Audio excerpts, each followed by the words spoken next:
ini podcast kita orang Batak ya. Ya Bang. Ya, di Karawang ini juga ada yang namanya Permata, Persatuan Masyarakat Batak Karawang. Ya. Dan saya juga salah satu penasehat di sana. Ya. Juga ada di Karawang ini dibentuk Gabungan Anak Siantar Simalungun. Ya. Saya juga penasehat di sana. Oke. Jadi ada beberapa lagi yang kita aktif di sana, aktivis di sana, ya demi bagaimana ini pesanuk pungta. Ya. Jadi sidapok soluk naro itu bahasa Itu kapan filosofi dalam itu. filosofi artinya. dalam. Jadi apapun namanya kita berada di Karawang supaya toleransi juga berkaitan dengan toleransi itu yang kita pegang teguh. Sidapok soluk naro. Kait tadi masalah Purwakarta, GKPS ya. Ya. GKPS Purwakarta, kebetulan saya ikut tim di sana Ya. untuk penyelesaian permasalahan itu. Ya. Sebenarnya masing-masing pihak ini ya mempunyai kekurangan lah. Ada kekurangan dari pihak GKPS, ada juga kekurangan dari Pemda. Artinya kita otokritik diri kita juga. Iya. Jangan semata-mata mempersalahkan orang lain ya. Ya, tapi kerukunan terjadi dan ada jalan keluarnya. Jadi Pemda Purwakarta termasuk Kemenak Pak Sofian ini sahabat saya nih. Pak Sofian ini mulai dari Kemenak Karawang, Bekasi, pindah Purwakarta ini selalu bersahabat dengan kita dan beliau ini memang toleransi beragamanya sangat luar biasa beliau ini. Dan bahkan dulu waktu beliau di Karawang, kami menciptakan lagu yang diciptakan oleh almarhum Jaja Sairin. Kami menciptakan ada Mars FKUB, Forum Kerukunan Umat Beragama. Kebetulan saya pelatihnya, saya juga dirijennya. Ada himne kerukunan, himne FKUB. Nah itu mungkin Pak Sofian tergugah dengan lagu itu sehingga kemanapun beliau jalan kerukunan dan beliau bilang Kementerian Agama, kantor agama ini bukan kantor agamanya hanya Islam, semuanya. Jadi beliau juga sangat peduli dengan kerukunan. Dan saya juga untuk kerukunan, saya pernah diminta di Karawang justru mengajar di Fakultas Agama Islam di Unsika. Tapi ngajar paduan suara. Fakultas Agama Islam, Agama Islam. Nah, dan mereka berterima. Karena yang kita ajarkan bukan akidah, tapi mengajarkan tentang suara. Jadi seperti itu. Nah, kalau di Karawang, di Karawang sendiri dan itu sudah ada ya jalan keluarnya yang di Purwakarta sudah kita anggap dan Pemda memberikan. Jadi mereka sekarang berkebaktian di Armet, dikasih waktu ya 2 tahun sambil membangun sambil mengurus.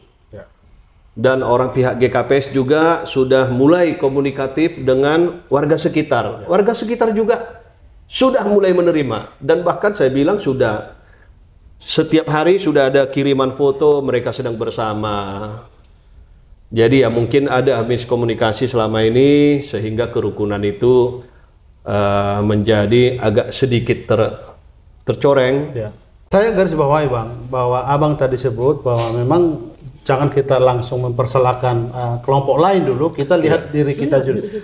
Konteksnya dalam toleransi membangun keberagaman ini, kalau kita tadi contohkan perkara di Purwakarta itu GKPS, begini Bang, saya menemukan banyak juga memang tempat-tempat ibadah sebenarnya tidak diperuntukkan rumah ibadah begitu, tapi harus dibuat begitu karena sulitnya untuk mendapat IMB itu. Jadi caranya disebut bukan rumah ibadah tapi memang itu menjadi tempat rumah ibadah begitu. Ke depan sebagai pengacara, advokat, bagaimana kita mengadvokasi atau menyadarkan proses-proses ini harus kita lakukan benar begitu? Ya, jadi termasuk di Karawang juga, ini baru kejadian 2 hari yang lalu. Di Karawang juga sempat ada gereja satu penolakan, tapi setelah dimediasi di Kesbangpol di Karawang, puji Tuhan, ada juga solusi. Sambil ini mengurus izin, nah ini enaknya. Sambil mengurus izin, dikasih waktu berapa lama, nanti mereka beribadah dulu. difasilitasi oleh pemerintah. Ya. Nah, mereka beribadah dulu di kantor kelurahan di Karawang. Itu sudah terjadi dan sudah sepakat. Itu baru 2 hari yang lalu terjadi. Sebenarnya banyak solusi yang bisa dilakukan. Ada solusi, ya. Nah, tapi kalau khusus untuk tempat beribadah, ya, ini saran saya sebagai seorang advokat. Ya. Yang paling pertama, ada seminar atau pemahaman atau apalah namanya dari pihak hukum atau dari pihak manapun yang betul-betul bisa mensosialisasikan peraturan 2 menteri, Menteri Agama dengan Menteri Dalam Negeri. Oke. Karena banyak orang yang sebenarnya tidak paham. Ya. Selalu orang bilang, oh ini kesepakatan 2 menteri, ini harus tutup. Lah di mananya tutup? Jadi orang mengatakan ini karena mereka kurang paham apa itu. Mohon maaf, bukan hanya masyarakat.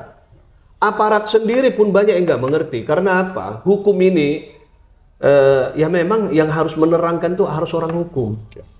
Jadi jangan kita baca, ambil di Google, baca, itu menjadi pengertian. Enggak.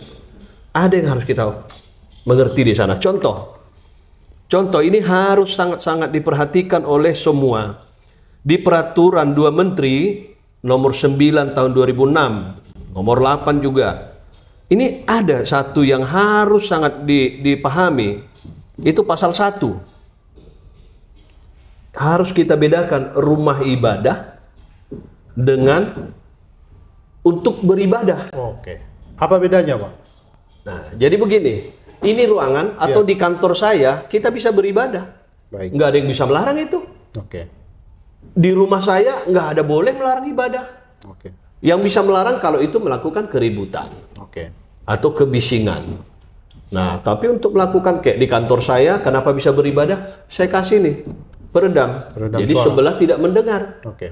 Nah, itu ada solusi. Nah, itu yang paling saya sebutkan tadi contoh ya. Ini baru contoh. Salah satu di pasal 1 ayat 3 itu. Rumah ibadat adalah bangunan yang memiliki ciri-ciri tertentu. Ya, ini kan jelas yang khusus dipergunakan untuk beribadat bagi pemeluk masing-masing agama secara permanen. Nah, ini harus jelas. Tidak termasuk tempat ibadat keluarga. Jadi kalau kita IMB, kita ngurus IMB kan itu langsung ditanya, mau jadi apa ini? Jadi ini bertahap, jelas dulu IMB-nya ini konstruksinya seperti apa. Nah, sekarang namanya PBG. Nah, jadi konstruksinya seperti apa. Nah, banyak kita sekarang kalau langsung kita sebut rumah ibadah, berarti kita membangun. Kalau gereja langsung seperti ada salibnya gede-gede, apa semua. Nah, itu kan soal perizinannya itu kan tidak ada langsung izin membangun gereja. Jadi, nah banyak orang sekarang dibangun dululah satu bangunan ini, dibuat ruko. Nah izinnya ruko,